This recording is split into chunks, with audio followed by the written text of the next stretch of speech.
மக்களே, நம்ம சேனலில் ஏற்கனவே நம்ம வந்து இந்த சுனாமி பற்றி வீடியோ போட்டிருந்தோம். அந்த வீடியோவில் நம்ம ஏற்கனவே சொல்லியிருந்தோம், நமக்கு வந்து டிசம்பர் 20 வாக்கில் வந்து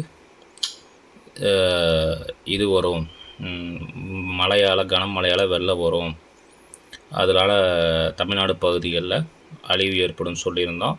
அது நம்ம குறிப்பிட்டு லேண்ட்மார்க்லாம் கொடுத்துருந்தோம் எங்கெங்கே அப்படின்னு. திருச்செந்தூர், ராமேஸ்வரம், இந்த பக்கம் நாகர்கோவில், கன்னியாகுமரி இதெல்லாமே நம்ம கொடுத்துருந்தோம். சரிங்களா? அதுக்கும் முன்னாடி ஒரு 30 நாள், 60 நாளைக்கு முன்னாடியே குறிப்பிட்டு நாகர்கோவில் வந்து இந்த வருஷ கடைசியில் கனமழையால் ஃபுல்லாக அழிஞ்சிடும், டோட்டலாகவே எல்லாமே டோட்டலாக டேமேஜ் ஆகும்னு சொல்லியிருந்தோம். அதுவும் நடந்துச்சு. நம்ம 20 சொல்லியிருந்தோம், அது ஒரு 17-18 நடந்துச்சு சம்பவம். அதே மாதிரி சுனாமியை வந்து இந்த வருஷம் கடைசி 30 வாக்கில் 29 நைட்டில் 30 நைட்டு வாக்கில் நடக்கும் அப்படிங்கிற ஒரு கணக்கு சொல்லியிருந்தோம். அது வந்து பே ஆஃப் பெங்காலில் மேக்ஸிமம் நடக்கும்னு சொல்லியிருந்தோம். ஸோ அது வந்து நமக்கு குறிப்பிட்டு பே ஆஃப் பெங்காலுங்கும் போது அது தமிழ்நாடு, ஆந்திரா இங்கே தான் டச் பண்ணுங்கிறது கணக்கு எடுத்திருந்தோம்.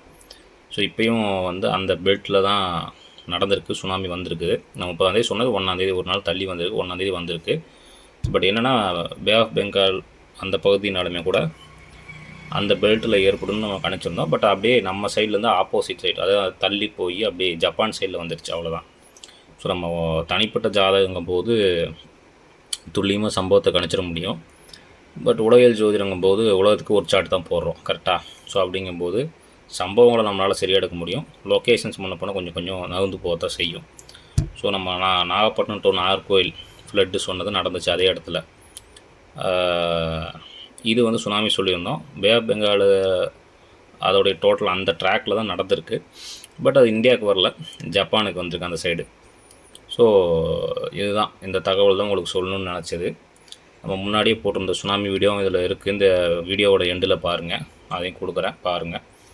ஸோ இதுதான் அன்றைக்கி தெரிஞ்சுக்க வேண்டியது. ஜோதிடத்தால் நம்மளால் எல்லாத்தையும் தெரிஞ்சுக்க முடியும், புரிஞ்சுக்க முடியும். ஸோ கொஞ்சம் சேனலை வந்து லைக் பண்ணுங்கள், சப்ஸ்கிரைப் ஷேர் பண்ணுங்கள், கமெண்ட் பண்ணுங்கள், எல்லாத்துக்கும் கொஞ்சம் சொல்லுங்கள் நம்ம சேனலை பற்றி. பழைய வீடியோஸையும் கொஞ்சம் போய் பாருங்கள். மிக்க நன்றி.